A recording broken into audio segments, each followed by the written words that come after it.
Hello and welcome to the Halftime Podcast, another episode, and we are back. It's been a long time in the making. For those that don't know, my name is Danny Cook, and I am hosting this evening's podcast, and I'm joined by the wonderful Welsh wizard, I guess, in the form of Jake Thomas. Jake, always a pleasure. How are you this Hello. evening? Yes, I agree. I'm not too bad, thank you, Danny. How are you? Yeah, I'm good. I'm good. I can't believe it's been so long. God, I know we haven't done one of these since I mean, probably the since the World World Cup. Cup. Yeah, World It's Cup. since the World Cup. Blimey. So yeah, I guess to kind of put some background into why there's been so long of a break. Adult life is Basically, yeah. Jobs, yeah, uni graduating. Where else? Food on the table. food on the table. Yeah, no better. But yeah, it's been a long time, but it's good to be back anyway. Yeah. And I know we've spoke. Jake and I have spoken. I know a couple others have spoke. We're very keen to do a couple more of these Yeah, podcasts as well. So definitely. hopefully Good to they get 'em become out. a bit more regular. Also, you'll notice obviously I'm minus a jingle. Obviously we want to look to Oh, redevelop that. And we'll get a new one. We'll update it. yeah, I think that's something we Have a could nice sort out. updated jingle. Exactly. So anyway, that's the sort of opening proceedings out of the way. 2 minute update done. Now, today's podcast, we are going to talk, and this is why Jake is here, and it's fantastic that he's here. We're going to talk about Fulham. Now, Jake is a Fulham fan. Fulham. I know it's hard to believe, but Jake is a Fulham fan. Yeah. For my sins. But he's going to share his views. Obviously, for those who maybe missed the news recently, and hopefully by the time this podcast actually goes up, it won't be they won't have found someone else since Ranieri. But yeah, just talk us through what's gone on. Like, why have they got Ranieri I mean, in a nutshell, we haven't done too well in the league, which in itself is an understatement because we're bottom. We've lost to Cardiff, Huddersfield, just off the top of my head, and it's not even like they were good losses, if that makes sense. We went down without fight. We went down without a whimper. You know, it has been awful, I've got to say. And then the last game we lost 2-0 to Liverpool, which it kind of confused me, the timing of this replacement, because I thought in that game we showed more fight than we had for most of the season. I started to think, well, you know what? If this is the turning point, this doesn't look that bad. And then literally the following, when was it? Tuesday or Wednesday?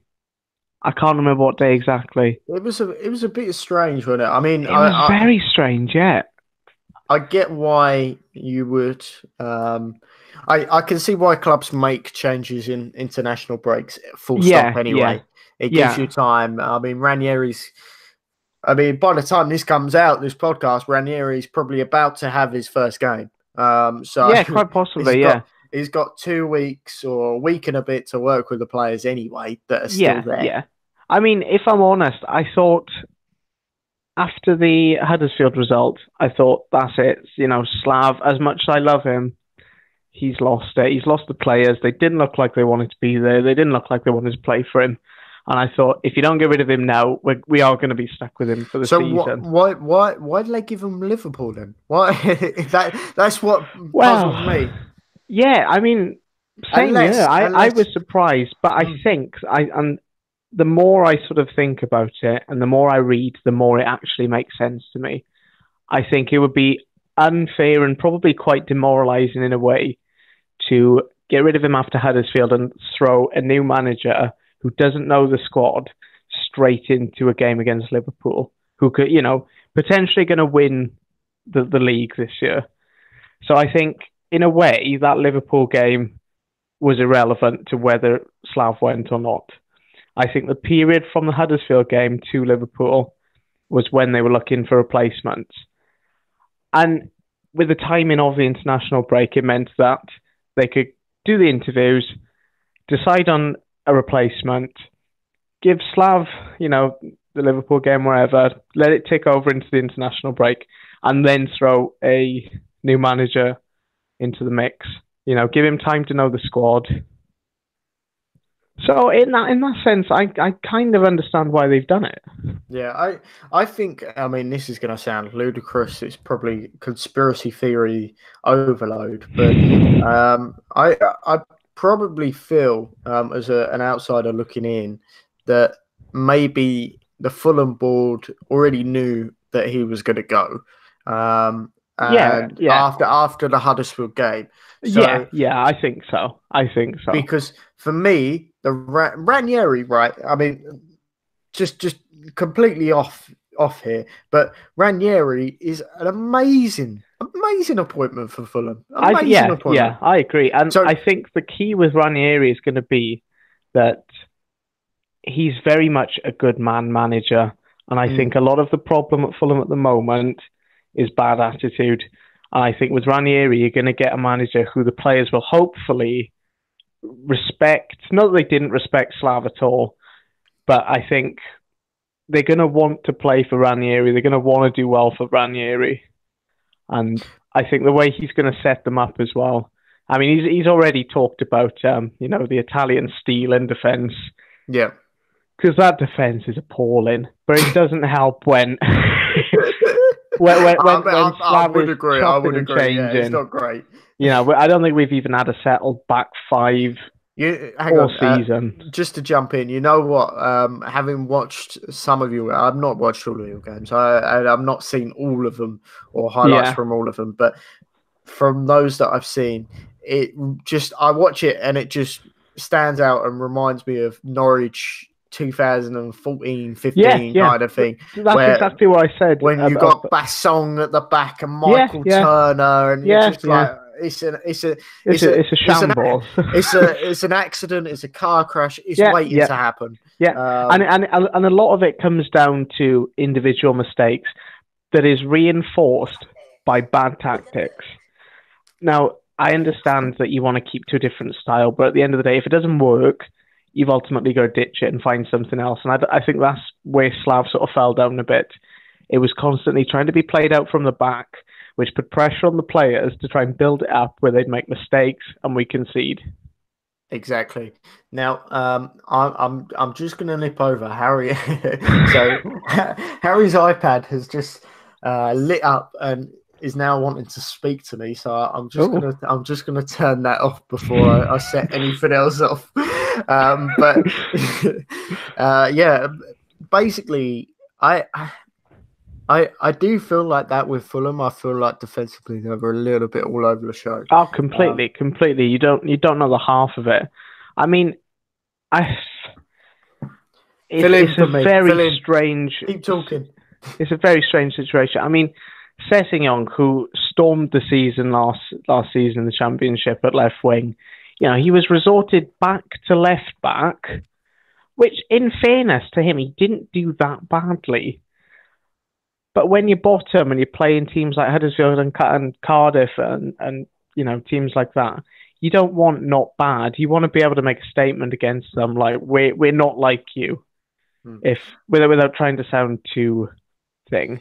Well, the other thing, and what leads me on nicely, is you guys spent what, 100 million in the summer. I'll be honest, that's a tricky one, because I think before we spent anything, we had 14 first team players, something like that, and that included Steven Sessegnon, who didn't feature for the first team, I don't think, properly, last season. So in a way, we had no choice but to spend that money. Steven Sessegnon. Yeah, we've got two Sessegnons. You've still got... Wow, okay. They're twins, Ryan and Steven Sessegnon.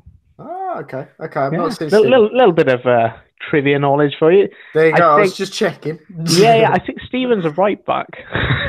Oh wow! But So yeah, one's a left back, one's a right back. Yeah, I love it. You know what? It's like the Murphy twins. You play one on the left, one on the right. Yeah, fair enough. Well, like Fabio and yeah. Oh, Raphael. Yeah.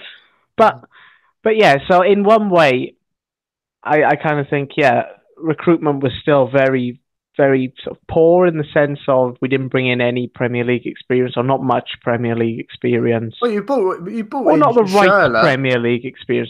Yeah, but he'd been playing in the Bundesliga for the past 3-4 years, something like that. I'm just trying to think. Mitrovic made sense, but there's 20 mil right there. Before you know it, 100 mil doesn't seem that much when you're talking, one player, 20 mil. Anguissa, 30 mil. And he's been a bit of a strange one as well. Sometimes you think, you know what, he could be all right. And then other times you think, well, you've left the defence for dead. You're part of the problem. So I think recruitment in itself has been a big problem for Fulham. And my personal opinion, okay, before I say that, the gist with Fulham's transfers, the manager doesn't pick the targets. We have Tony Khan, who is I think it's like oversees the footballing activity type thing. One of those roles at the club.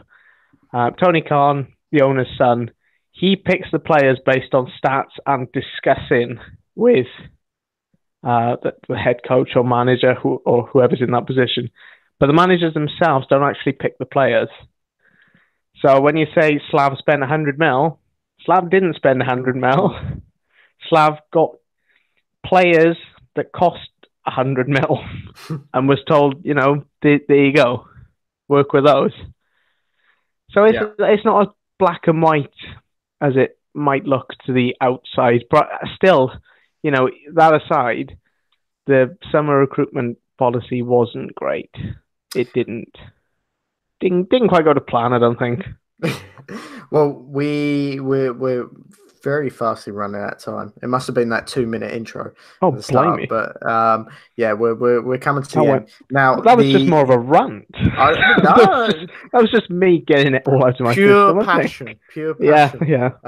Something like that. But the podcast title is Ranieri the right man to keep Fulham up? Now, okay. That's an interesting one. What do you feel as a Fulham fan? And I'll give my verdict as well. Okay, yeah. Do you want me to give my verdict first, or what would you prefer? If you want, by all means. I think yes. I think there's been some problems with recruitment and stuff like that, but I feel like the fact that your club have gone out there and found Ranieri and brought him in, I think is massive. You've not turned to a Sam Allardyce or an Alan Pardew. You've turned to a manager who won the league with a side who I would say were quite similar to you guys in terms of. If Ranieri can turn Wes Morgan and Robert Huth into Baresi and Maldini, then I'm all for it. If he'd like to do the same at Fulham, that's fine. Feel free.